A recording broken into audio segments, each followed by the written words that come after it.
Élu, écoute attentivement. Ce moment ne se reproduira pas. Les portes de la destinée tremblent au-dessus de ta vie. Le ciel ne murmure pas, il rugit. Ce n'est pas une consolation, c'est une convocation. Ce n'est pas un léger encouragement, c'est un appel au réveil venant du trône de Dieu. C'est un moment de kairos, un rendez-vous divin, pas une coïncidence. Accorde-moi les prochaines minutes. Ne passe pas à autre chose. Penche-toi vers ce message. Tu as marché trop longtemps dans l'ombre, ignoré, invisible, sous-estimé.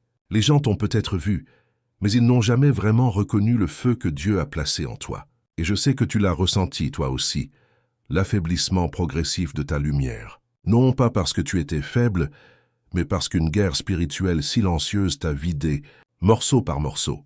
Et voici le vrai danger. Tu as commencé à croire que cet épuisement était normal, que cette fatigue était ton identité, que cette disparition était ton destin. Mais aujourd'hui, le ciel brise ce mensonge. Tu es aimé, tu es vu, et tu n'es pas en retard. La grâce t'a conduit précisément à cette heure. Avant que je t'ai formé dans le ventre de ta mère, je te connaissais, et avant que tu sois sorti de son sein, je t'avais consacré. Jérémie 1:5. Tu n'es pas né pour te fondre dans la masse. Tu n'étais pas destiné à disparaître dans l'arrière-plan. Tu as été façonné avec une précision divine, rempli de la puissance du ciel, destiné à briller comme une prophétie vivante. Reçois ce message comme une vérité à éprouver. Compare-le aux Écritures et à la prière, et ne garde que ce que l'Esprit confirme. Mais écoute ceci, ta destinée est assiégée. L'archange Michel se tient devant le trône, plaidant en ta faveur car le temps presse. L'ennemi a ciblé quelque chose d'apparemment insignifiant, tes cheveux, ta couronne, le symbole même de ton onction. Pourquoi? Parce que s'il peut te faire oublier qui tu es, tu t'éloigneras du fleuve de bénédiction inscrit dans ton livre avant même que tu ne prennes ton premier souffle. Ne te conforme pas au siècle présent, mais sois transformé par le renouvellement de ton intelligence. Romans 12:2. Ce n'est pas un message doux, c'est une sirène céleste. C'est ton moment divin. Dans les prochaines minutes, une révélation sur ce qui t'a combattu, un appel à restaurer ta couronne et une activation par la prière pour t'aligner avec l'ordre du ciel. Alors je te demande maintenant, continueras-tu à marcher comme si tu étais ordinaire, ou t'élèveras-tu dans ce que Dieu a déjà déclaré sur ta vie? En avançant dans cet appel divin, déclare que tu es prêt. Écris « Amen » dans les commentaires. Si tu ressens ce message au plus profond de toi, dis-le avec audace. Que l'ennemi sache que tu es éveillé, tu es prêt à porter ta couronne. Reste avec moi jusqu'à la fin. Nous conclurons par une prière puissante qui brisera les chaînes et réalignera ton esprit avec le ciel. C'est ton appel. Le ciel ne frappe pas deux fois. Aujourd'hui, c'est le coup à ta porte. Élu, penche-toi. Il y a quelque chose que l'on t'a appris à négliger. Quelque chose de sacré que le monde a revêtu de vanité et rejeté comme une simple apparence. Mais le ciel ne l'a jamais vu ainsi. Je parle de tes cheveux, non comme une mode, non comme une question d'identité sociale, non comme quelque chose à gérer ou à modifier, mais comme quelque chose de saint. Le ciel ne t'a pas façonné au hasard. Tes cheveux ne sont pas une caractéristique. C'est un manteau, un symbole vivant de ton origine, de ton autorité, de ton appel. Tout comme le prophète Samuel a versé de l'huile sur la tête de David, 1 Samuel 16:13, le marquant pour la royauté. Dieu t'a marqué d'une couronne qui ne repose pas dans un coffre, mais pousse de ton être même. Chaque mèche porte une signature spirituelle. C'est la mémoire, l'héritage, l'identité entrelacée. Elle porte l'écho de tes ancêtres, leurs combats, leurs prières, leurs louanges. Elle connaît les mains qui t'ont nourri et les ombres qui ont tenté de t'amoindrir. Elle conserve les traces de chaque bénédiction prononcée sur ta vie, et oui, même des malédictions murmurées dans les lieux secrets. C'est pourquoi l'ennemi la cible, car ce qui porte la mémoire porte aussi le pouvoir. Dans Ézéchiel 8:3, le prophète décrit être soulevé par une mèche de ses cheveux par l'Esprit de Dieu. Ce n'est pas de la poésie, c'est une réalité spirituelle. Tes cheveux sont plus qu'une apparence, ils sont un conduit, un canal divin où ton corps et ton esprit restent connectés. Quand tes cheveux sont négligés, ton énergie s'affaiblit. Quand ils sont honorés, tu te sens vivant, vibrant, aligné. Ce n'est pas de la vanité, c'est de la vitalité. T'es-tu déjà demandé pourquoi certains jours tu te sens terne, déconnecté, presque invisible à toi-même? Regarde plus profondément. Ce sont souvent les jours où ta couronne a été obscurcie par la honte, l'épuisement, la distraction ou une attaque spirituelle. La guerre sur ta vie ne se joue pas seulement dans ton esprit, elle concerne ton identité. Et ta couronne en est le signe le plus visible. C'est pourquoi les rois portent des couronnes, pas seulement pour le spectacle, mais comme un témoignage public de leur autorité. Et pourtant, tu traverses la vie avec une couronne que le ciel reconnaît, tandis que tu la traites comme une pensée secondaire. Mais les anges savent. Les démons savent. Tes cheveux déclarent quelque chose dans le royaume invisible. Celui-ci appartient au ciel. L'archange Michel n'est pas venu pour te réconforter, mais pour t'éveiller. Car si ta couronne tombe dans la négligence, ton autorité spirituelle suivra bientôt. Le ciel a trop investi en toi pour te laisser dormir sur ce qui compte. Tu as été choisi, tu as été couronné. Et maintenant, il est temps que tu commences à vivre comme tel. Élu, que tu l'aies réalisé ou non, tu as été couronné dès le commencement, non par l'homme, mais par le ciel lui-même. Et maintenant, le ciel ne demande plus. Il exige que tu vives comme celui qui porte une autorité divine. Ta lassitude ne naît pas de la faiblesse, mais d'une guerre qui ne portait ni armure ni cicatrice jusqu'à maintenant. Cette guerre n'est pas venue avec des explosions ou des blessures visibles.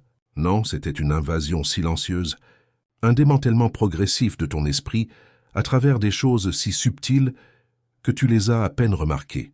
Un regard froid par-ci, une parole manipulatrice par-là, la douleur d'être ignoré, le poids de l'envie, la piqûre du rejet. Ce n'étaient pas des coïncidences, c'étaient des coups calculés, ciblant non ton esprit, ni même ton cœur au début, mais ta couronne. Tes cheveux, la couronne placée par Dieu, ont absorbé plus que tu ne le sais. Chaque pièce que tu as traversée portait un résidu spirituel. Certains hostiles, d'autres jaloux, et ta couronne a tout capté. Tu as marché dans des lieux qui souriaient en surface, mais bouillonnaient en dessous. Sans savoir pourquoi, tu es reparti plus lourd, plus terne, incertain. Tu n'as pas perdu ta lumière. Tu l'as enfouie sous les débris que l'ennemi a plantés par une guerre silencieuse. Et c'est ce qui rend cette bataille si dangereuse. Elle n'est pas assez bruyante pour réveiller le combattant en toi, mais assez subtile pour te faire te blâmer toi-même. Mais le ciel voit tout. Dans Matthieu 10:30, Jésus rappelle que même les cheveux de ta tête sont tous comptés. Ce n'est pas poétique, c'est prophétique. Ta couronne est sacrée. Et dans le royaume invisible, elle brille comme un phare. Les anges la reconnaissent, les démons la redoutent. C'est pourquoi l'ennemi a agi tôt, convainquant les gens de se moquer de ton apparence, de diminuer ta beauté, de te faire douter de ton identité. Pas avec des épées, mais avec des graines plantées dans le silence, poussant dans l'ombre. S'il pouvait te faire haïr ta couronne, il pouvait te faire abandonner ta destinée sans que tu t'en rendes compte. C'est pourquoi tu te sentais épuisé même après le repos, vidé même après le sommeil. Tu n'as pas été paresseux. Tu saignais spirituellement. Mais maintenant, le ciel intervient, comme Élisée a prié. Ouvre ses yeux, Seigneur, afin qu'il voie. Aujourd'hui, Dieu écarte le voile et révèle l'armée céleste qui se tient à tes côtés. L'archange Michel n'est pas venu avec du réconfort, mais avec un ordre. Il a dégainé son épée, non pour apaiser, mais pour frapper.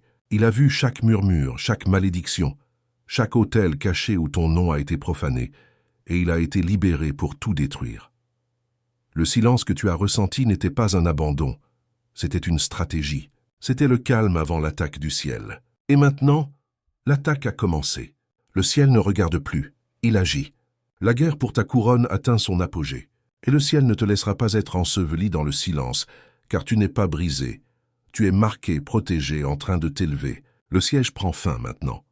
Tu ne le vois peut-être pas encore avec tes yeux naturels, mais dans le royaume spirituel, une bataille divine est en cours et la marée tourne en ta faveur. Michel l'archange a pris place à tes côtés.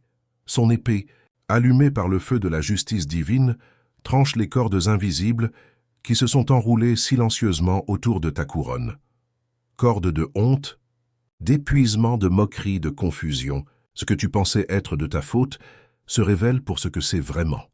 Des attaques stratégiques lancées dans le silence, le résidu de malédiction prononcée en passant, le poids de jugement rendu en secret, le murmure qui te disait que tu n'es pas assez. Ces voix sont réduites au silence par l'autorité du ciel. Les structures que l'ennemi a passé des années à construire autour de ton identité s'effondrent en un instant sous la force de la parole de Dieu. Ce n'est pas seulement une protection, c'est une restauration. L'atmosphère spirituelle autour de toi est purifiée, recalibrée, sanctifiée. La lourdeur qui pesait comme un brouillard se dissipe. La couronne qui semblait autrefois terne est polie par un feu céleste. Ce qui te résistait commencera à céder. Ce qui t'épuisait commencera à te libérer. Comprends ceci clairement. Tu ne traverses plus le territoire ennemi seul. Le ciel est entré sur le champ de bataille. Et la guerre pour ton identité ne se dirige plus vers la défaite. Elle avance vers un réveil divin. Tes cheveux élus n'ont jamais été un simple ornement. Ce n'est pas une décoration, c'est une armure. Pas un trait de beauté, mais une barrière. Le monde voit des mèches.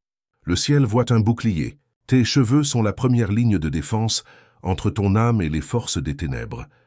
Tu traverses quotidiennement un feu croisé spirituel. L'envie te fixe, la jalousie murmure. Des environnements saturés d'amertume poussent contre ton être comme de la fumée. Et tes cheveux, ton bouclier donné par Dieu, captent ce qui était destiné à te percer. Ils absorbent le venin pour que ton esprit puisse continuer à tenir. Mais parce que tu ignorais cette vérité, tu as laissé ton bouclier exposé. Tu l'as appelé vanité. Tu as rejeté sa lourdeur comme un simple mauvais jour capillaire. Mais le ciel dit, quand tes cheveux semblent ternes, ce n'est pas un problème esthétique, c'est un avertissement. Ton bouclier subit des dommages. Ton armure spirituelle appelle des renforts. L'ennemi n'avait pas besoin de te détruire. Il lui suffisait que tu cesses de protéger tes défenses.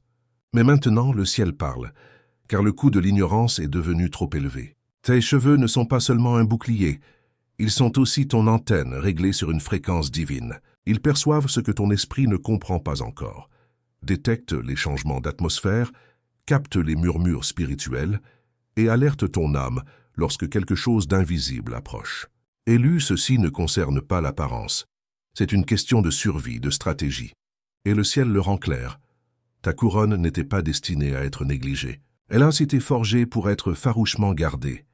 Il y a en toi quelque chose que le monde ne peut expliquer et que l'ennemi ne peut supporter. Ce n'est pas seulement ta présence, c'est ta perception. Ce n'est pas ton apparence qui effraie les ténèbres, c'est ta sensibilité à ce que dit le ciel. Pense à Samson dont la force était liée à ses cheveux, Juge 16. Quand ses mèches furent coupées, son appel semblait perdu. Mais quand sa couronne a recommencé à pousser, sa destinée a été restaurée. Ce n'était pas de la vanité, c'était une alliance. Ta couronne, elle aussi, porte le poids d'une alliance. Si tu la perds, tu risques d'oublier ta force. Si tu l'honores, le ciel restaure ton pouvoir, l'ennemi le sait. C'est pourquoi ces attaques n'étaient pas bruyantes. Elles étaient conçues pour interférer, non pour détruire. Il n'avait pas besoin de couper ta couronne, seulement de brouiller sa fréquence. Pas avec des armes, mais avec des murmures. Pas avec des cris de guerre, mais avec la confusion, l'identité, la valeur personnelle. Il a ciblé ces choses pour que tu commences à douter de la clarté qui t'était autrefois naturelle. Repense à ces moments où tu savais que quelque chose n'allait pas avant qu'un mot soit prononcé, ou aux fois où la paix inondait ton être en présence de quelqu'un, même si les circonstances n'avaient pas changé. Ce n'était pas juste de l'intuition, c'était ta couronne recevant un signal divin. Ton antenne était réglée sur le ciel. Paul écrit dans 1 Corinthiens 2, 14 que l'homme sans l'esprit n'accepte pas les choses qui viennent de l'esprit de Dieu, car elles ne se discernent que par l'esprit. Tes cheveux font partie de ce processus de discernement. Ils n'étaient pas destinés à être ornementaux, mais à t'aider à naviguer dans un monde plein de tromperies. La stratégie de l'ennemi était simple. S'il pouvait émousser ta sensibilité, il pouvait brouiller ta direction. S'il pouvait te faire rejeter ta couronne comme superficielle, il pouvait te faire traiter ton assignation divine comme optionnelle. C'est pourquoi le ciel parle maintenant. Car ta survie dépend de ta sensibilité.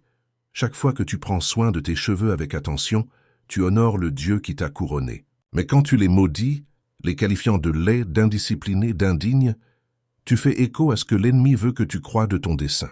Ta couronne et ton appel sont liés. La façon dont tu traites l'une révèle comment tu traiteras l'autre. Ce n'est pas du symbolisme, c'est une loi spirituelle. Repense aux saisons où tu as négligé tes cheveux. N'étaient-ce pas les mêmes saisons où ton dessein semblait lointain, où ta voix s'affaiblissait, où tes rêves devenaient silencieux? Ce n'était pas une coïncidence. Ta couronne parlait, mais tu n'as pas reconnu son cri. Ce n'est pas une question de vanité, c'est une question d'identité. Et quand l'identité est fracturée, le dessein devient vulnérable. Tes cheveux ne sont pas un accessoire. Ils sont une extension de ton onction, un rappel visible que tu as été couronné par le ciel avant même de prononcer un mot. Élu, tu es né marqué. Garde cette marque Écoute ceci clairement. La façon dont tu traites ta couronne façonne la manière dont tu portes ton appel. Le ciel ne s'intéresse pas aux rituels de surface ou à la beauté extérieure. Il ne t'appelle pas à idolâtrer tes cheveux, mais il exige que tu les reconnaisses comme sacrés. Tes cheveux ne sont pas cosmétiques, ils sont une alliance. Ils sont le fil visible qui te relie à une assignation invisible. Les négliger, c'est envoyer un message silencieux au royaume spirituel. Je ne comprends pas encore ce qui m'a été confié. Le ciel compte chaque mèche, non parce qu'il valorise l'apparence, mais parce qu'il valorise l'alignement. Jésus a promis, pas un cheveu de ta tête ne périra. Luc 21:18. Ce n'est pas une métaphore, c'est une assurance. Cela signifie que ta couronne est sous la protection directe du ciel. Aucun assaut, aucune malédiction, aucun murmure ne peut effacer ce que Dieu a scellé. Maintenant que cette vérité t'a été révélée, la passivité n'est plus une option. La révélation exige une réponse. Le ciel n'a pas levé le voile sur cette bataille pour que tu puisses simplement admirer la compréhension. Non, c'est ton point d'activation. L'ennemi a passé des années à tisser en silence des interférences dans ton sens de l'identité.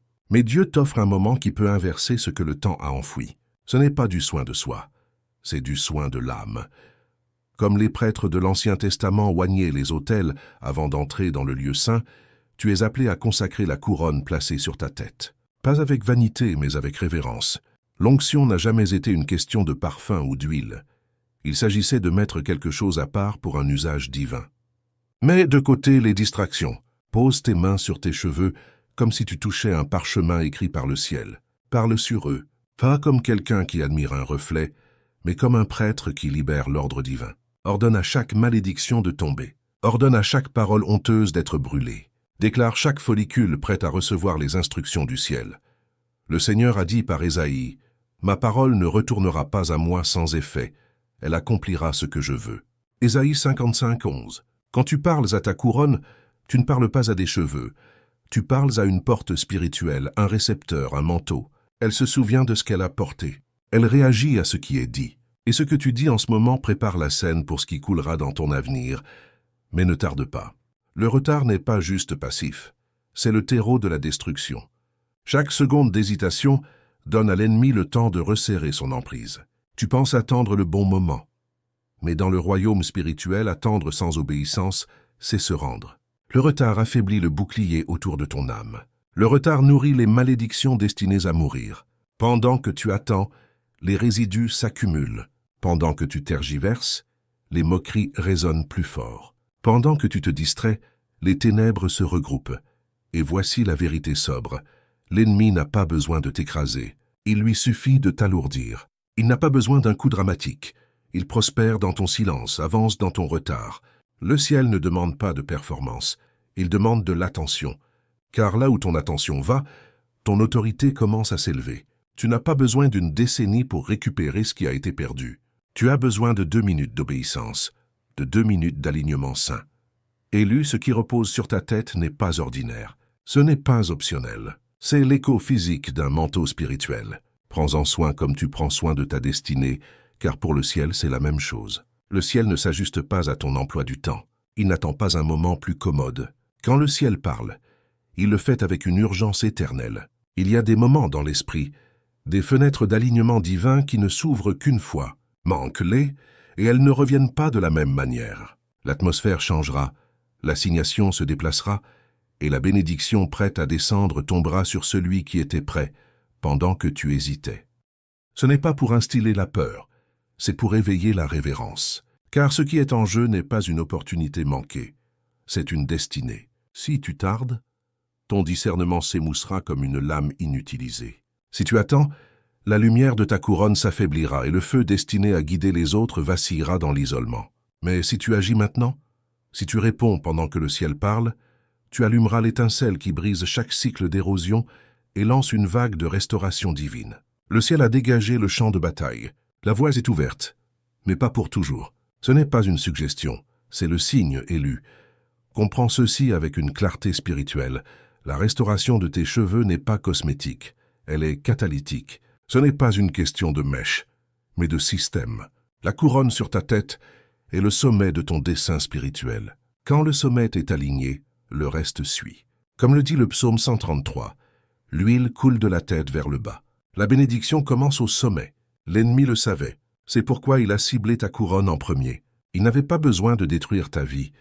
Il lui suffisait de perturber ton alignement. Déséquilibre la tête et le corps chancelle. Mais maintenant, le ciel inverse cet ordre. Ce qui était déstabilisé sera sécurisé. À mesure que ta couronne est restaurée, la clarté reviendra.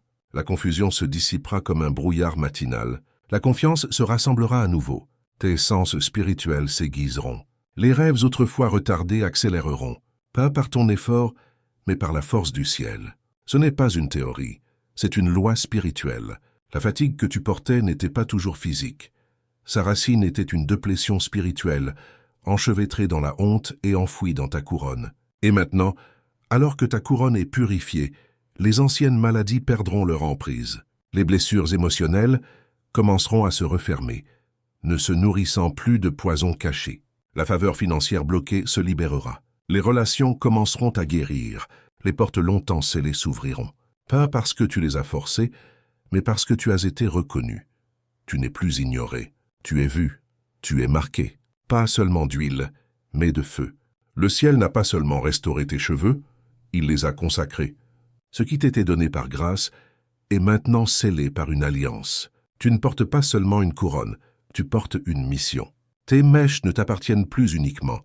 Elles sont la propriété du ciel, imprégnées d'instructions divines. Ce n'est pas une mise en valeur, c'est un changement gouvernemental. Et à mesure que ta couronne s'élève, tout ce qui est écrit sous ton nom commence à s'élever avec elle.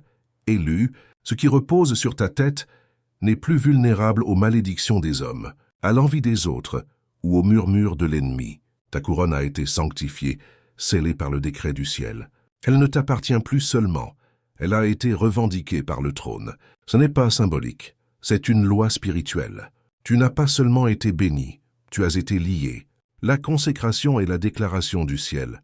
Celui-ci m'appartient. Aucune main ne peut le toucher sans conséquence. Dans les temps anciens, quand les prêtres étaient mis à part, de l'huile était versée sur leurs têtes, coulant sur leurs cheveux, les couvrant de haut en bas. Ce n'était pas un simple rituel, c'était un transfert divin de propriété. Dès cet instant, leurs pensées, leurs paroles, leurs actions ne leur appartenaient plus. Ils appartenaient à Dieu. Cette déclaration sacrée repose maintenant sur toi. L'huile a été versée, le sceau a été posé, et ta couronne porte la marque du ciel. Cela signifie que les chaînes qui s'accrochaient à toi n'ont pas seulement été retirées, elles ont été brisées. Les malédictions ont été révoquées. La fumée de honte et de confusion qui planait sur toi a été dispersée par le souffle de Dieu. Ce qui te marquait pour la douleur te marque maintenant pour le dessein. Tes cheveux sont devenus un autel, et les autels sont un terrain saint. Mais la consécration n'est pas passive. Elle exige de la vigilance. Tu ne peux plus traiter ta couronne avec désinvolture. Parler de mort sur elle, la négliger, la moquer, c'est déshonorer l'alliance. Chaque fois que ta main touche tes cheveux, tu poses les mains sur quelque chose de sacré. Chaque acte de soin est une continuation de ton vœu. Ce n'est plus une question d'apparence, c'est une question d'assignation. Tu n'es plus celui qui est assiégé. Tu es maintenant celui que le ciel a mandaté. C'est ton tournant. Tes cheveux ne sont plus le lieu de la guerre. Ils sont le siège de l'autorité. La même tête qui s'inclinait autrefois sous la lassitude est maintenant relevée dans une force consacrée. Le ciel ne te demande pas de marcher dans l'arrogance, mais dans une audace sainte. La saison du retard est terminée. Le temps de l'hésitation est révolu. La guerre pour ton identité est finie. Et tu en es sorti non seulement restauré, mais oint. Tu ne portes pas seulement une couronne, tu portes un ordre, un manteau céleste forgé non par la main de l'homme, mais par le feu d'une nomination divine. Désormais, tes pas ne sont pas aléatoires, ils sont prophétiques. Ta présence change l'atmosphère. Ta voix porte un nouveau poids, et chaque mèche de tes cheveux témoigne que ce que l'ennemi voulait détruire, Dieu l'a racheté pour sa gloire. Élu, ce n'est pas l'heure de te rétrécir, c'est l'heure de t'élever. Tu as été couronné, tu as été mandaté. Marche maintenant comme si le ciel te regardait, car il le fait élu, que ceci soit ton moment de clarté. Pas seulement une révélation, mais une réalisation. Car tout ce qui a été dit sur toi dans ce message n'est ni abstrait ni poétique, c'est profondément personnel et spirituellement profond. Depuis le commencement, le ciel t'a marqué non pour l'obscurité, mais pour un dessein. Tu n'as jamais été appelé à te fondre dans la masse, à plier sous la pression ou à être défini par des blessures. Tu as été couronné non d'un or qui ternit, mais d'un feu divin qui raffine. Ta couronne n'est pas un détail trivial, c'est le fil prophétique de ton identité. Elle porte la mémoire, l'énergie, le dessein, et elle parle dans le silence quand ta bouche ne le peut pas. C'est pourquoi elle a été ciblée. C'est pourquoi elle a été négligée. Car l'ennemi savait que s'il pouvait endommager ta couronne, il pouvait interrompre ton assignation. Mais maintenant, le ciel est intervenu. Ta couronne n'a pas seulement été restaurée, elle a été consacrée. Tu n'es plus un vase attaqué, tu es un vase sous autorité. Et avec cela vient la responsabilité. Dans ta vie quotidienne, traite ta couronne avec révérence. Purifie-la non seulement avec tes mains, mais avec tes paroles. Bénis-la quand tu la brosses. Protège-la quand tu la coiffes. Couvre-la de prières avant de marcher dans des espaces hostiles. Comprends que la manière dont tu en parles reflète la façon dont tu gères ton appel. Commence petit. Réveille-toi et prononce une phrase de vie sur tes cheveux. Cette couronne est sacrée, et je la porterai avec force. Ce n'est pas de la vanité, c'est de la gestion. Laisse ton attention devenir un alignement. Laisse ton obéissance devenir ta percée. Et surtout, ne tarde pas. Ne diffère pas. Le ciel a bougé. À ton tour maintenant. La guerre est finie. La couronne est à toi. Marche maintenant comme quelqu'un en qui le royaume a confiance. Avant de conclure ce message, je veux t'emmener dans un moment sacré. Ce n'est pas juste une prière, c'est un alignement prophétique. Le ciel écoute. Ton esprit est prêt. Prions. Prière. Père céleste, tu es le roi des rois, et je m'incline devant ton trône avec révérence. Je te remercie pour la miséricorde qui m'a trouvé, pour la grâce qui m'a porté, et pour la vérité révélée en cette heure. Seigneur, tu m'as appelé hors des ombres, et m'as rappelé que je ne suis pas oublié. Je suis choisi, consacré, couronné. Aujourd'hui, au nom de Jésus, je me repens pour chaque moment où j'ai traité mon appel comme ordinaire, pour chaque fois où j'ai maudit ce que tu as créé, pour chaque instant où j'ai permis à la honte de s'installer là où ta gloire était destinée à reposer. Père, pardonne-moi d'avoir ignoré ma couronne, de l'avoir moquée par mes paroles, de l'avoir abandonnée par peur, lassitude ou négligence. Mais maintenant, par l'autorité de ta parole, je déclare la restauration. Je parle sur ma couronne. Sois purifié, sois guéri, sois à nouveau mis à part. Tu prendras l'huile d'onction, tu la répandras sur sa tête et tu l'oindras. Exode 29:7. Que mon esprit soit renouvelé, que mon âme soit réveillée, que mes yeux s'ouvrent pour voir ce que tu vois. Père, envoie ton feu saint pour brûler chaque résidu d'accusation, chaque mensonge prononcé en secret, chaque malédiction cachée sous un déguisement. Brise chaque chaîne qui a essayé de s'attacher à mon identité. Que ma couronne brille, non pour la vanité mais pour la victoire. Que la lumière du ciel repose sur moi et soit vue dans le royaume invisible. Je reçois l'autorité qui vient avec la consécration. J'avance, non comme l'ignoré, mais comme l'élu. À partir de ce moment, que mes pas soient ordonnés, que ma voix porte le pouvoir et que ma vie reflète le feu du ciel. Au nom puissant de Jésus. Amen. Merci d'avoir prié avec moi aujourd'hui. Si ce message confirme quelque chose de profond dans ton esprit, je veux que tu le déclares avec audace dans les commentaires. Je porte ma couronne spirituelle. Amen. Que chaque voix soit entendue, que chaque couronne soit vue. Jusqu'à la prochaine fois, marche la tête haute non dans l'orgueil mais dans le dessein. Le ciel regarde et ta couronne brille.